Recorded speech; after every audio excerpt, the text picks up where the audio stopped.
உறவுகள் நட்புகள் எல்லாருக்கும் அன்பான இனிய காலை வணக்கம். இப்போ ஒரு சமாச்சாரம் சொல்றேன், சரியான சொல்லு. இன்னைக்கு நாம இருக்கிற இந்த ஒரு அவசரமான உலகத்துல நல்ல விஷயம் அப்படிங்கிறது தேடி குறிப்பிட்டு வருது. நமக்கு வாழ்க்கையில நம்மளை விட்டு திடீர்னு ஒரு உறவுகள் இந்த உலகத்தை விட்டு பிரிஞ்சு போகும், இந்த உடம்பு முடியுமா, இதெல்லாம் தேடி குறிப்பிடாம ஒரு நல்ல காரியம் நடத்துறவங்களுக்கு அந்த தேதியும் அதுக்கான சூழ்நிலைகளும் தெரியும்.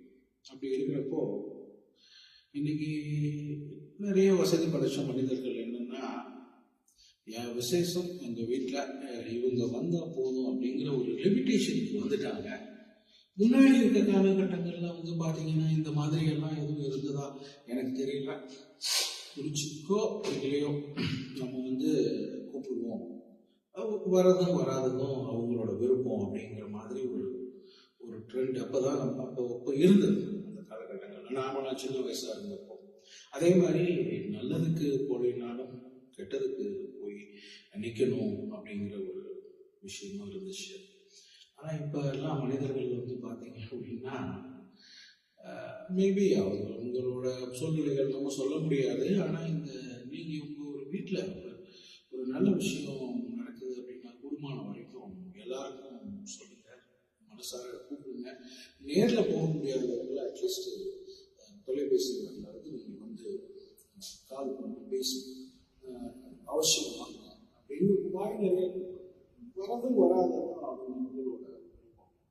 ஆனா இந்த உங்க பக்கத்துல இருக்காங்க பாருங்க, அதாவது உங்களுடைய நெருங்கிய உறவுகளோ இல்லை கூட பிறந்தவங்களோ இல்லை பக்கத்துல இருக்கிறவங்க அவங்களுக்கு சொல்ல வேணாம், இவங்களை கூப்பிட வேணாம் அப்படிங்கிற மாதிரி அவங்களுக்கு பிடிச்சவங்க பிடிக்காதவங்க லிஸ்ட் உங்ககிட்ட கொடுத்துட்டு உங்களை அந்த கன்சர்ன் பர்சன்ஸை அவாய்ட் பண்ண வச்சுருவாங்க.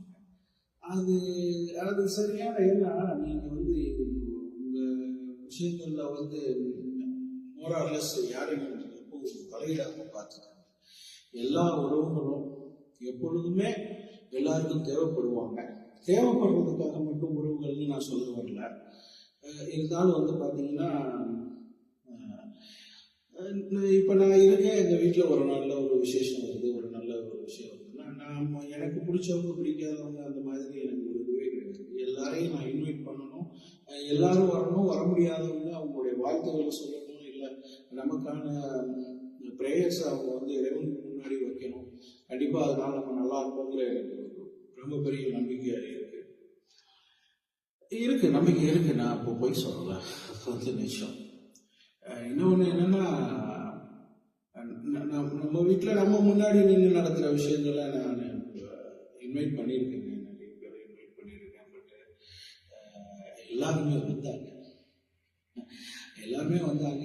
வந்ததுக்கும் நான் திருப்பி எல்லாருக்குமே நன்றி சொன்னேன். அதுதாங்க உறவுகள், அதுதாங்க நட்பு. நீங்க முடிவு பண்ணுங்க. நீங்க யாரையுமே மக்கள் உறவுகளை வருந்தார தலைமுறைகள் கூட யாரையும் உதாசீனப்படுத்தக்கூடாது. ஏன் அந்த வார்த்தையை சொல்றேன் அப்படின்னா, உதாசீனப்படுத்துறது பெரிய வார்த்தையா இருக்கலாம், அந்த சூழ்நிலைகளை பொறுத்தும் அதோட பவர் தெரியும். ஆனா இறைவனுக்கே கொடுக்கும், இறைவனுக்கே கொடுக்கன்னு சொல்ல முடியாது. இறைவனுக்கே அதிகாரம் இல்லாத ஒரு விஷயம் பாத்தீங்கன்னா மனிதனை உதாசீனப்படுத்தலாம். அதனால கூடுமான வரைக்கும்